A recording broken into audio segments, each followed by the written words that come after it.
আসসালামু আলাইকুম। নুডলস তো ডিম অথবা গোশ দিয়ে অনেক খাওয়া হয়েছে। আজকে আমি নুডলসটা একটু অন্য রকমের ভাবে রান্না করব। আজকে আমার রেসিপি হচ্ছে দুধ নুডলস। আর আপনাদের সঙ্গে আছি আমি ফয়সাল শরীফ। গ্যাস অন করে একটা ফ্রাই প্যান বসিয়ে দিচ্ছি। ফ্রাই প্যানের মধ্যে দিয়ে দেব 500 ml দুধ।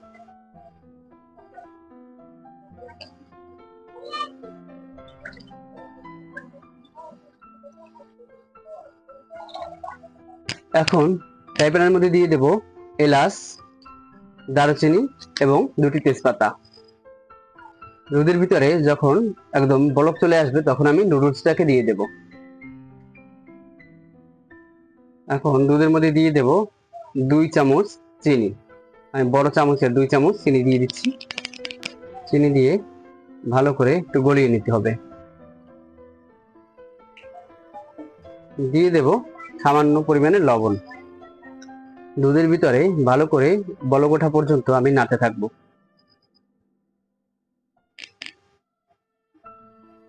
দুধের ভিতরে বলক চলে আসছে, এখন আমি নুডলস গুলোকে এর মধ্যে দিয়ে দেব। আমি দুধ নুডলস রান্না করার জন্য 1 প্যাকেট লাম্বা নুডলস নিয়ে নিয়েছি। এখন নুডলস গুলো দুধের ভিতরে দিয়ে দিচ্ছি। এখন নুডলসটা সেদ্ধ হওয়ার জন্য একটু ঢাকনা দিয়ে ঢেকে রাখবো। দুধের ভিতর বলক চলে আসছে আর নুডলস গুলো সেদ্ধ হয়ে আসছে। একদম পুরোপুরি সেদ্ধ হওয়ার আগ পর্যন্ত ভালো করে রেখে দিতে হবে। এখন ঢাকনাটা উঠিয়ে মধ্যে দিয়ে দেব বাদাম। একটু নাড়াচাড়া দিয়ে দেব।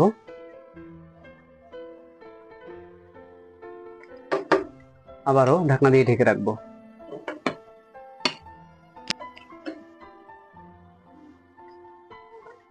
আমি স্টিক নুডলসগুলো একদম আস্ত অবস্থাতেই দিয়ে দিয়েছি, দেখতে পাচ্ছেন।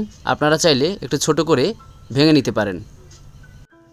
আস্তা অবস্থায় নুডলসগুলো দেখতে এক রকমের লাগে, আর ভেঙে ছোট করে দিলে দেখতে আরেক রকমের লাগে, কিন্তু খেতে স্বাদ একই। ঢাকনাটাকে উঠিয়ে নিচ্ছি। এখন গ্যাসটাকে অফ করে দেব। আমার দুধ নুডলস রান্না শেষ। এখন আমি চুলা থেকে উঠিয়ে নেব।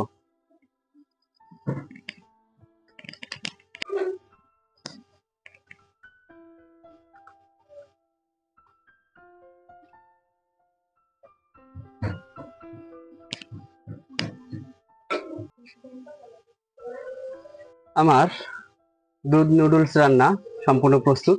এতক্ষণ সঙ্গে থাকার জন্য আপনাদের সকলকে ধন্যবাদ। দেখা হবে পরবর্তীতে নতুন কোনো রেসিপি নিয়ে। সে পর্যন্ত সবাই ভালো থাকবেন। আল্লাহ হাফেজ। দুধ নুডলস খেয়ে দেখি কেমন হয়েছে।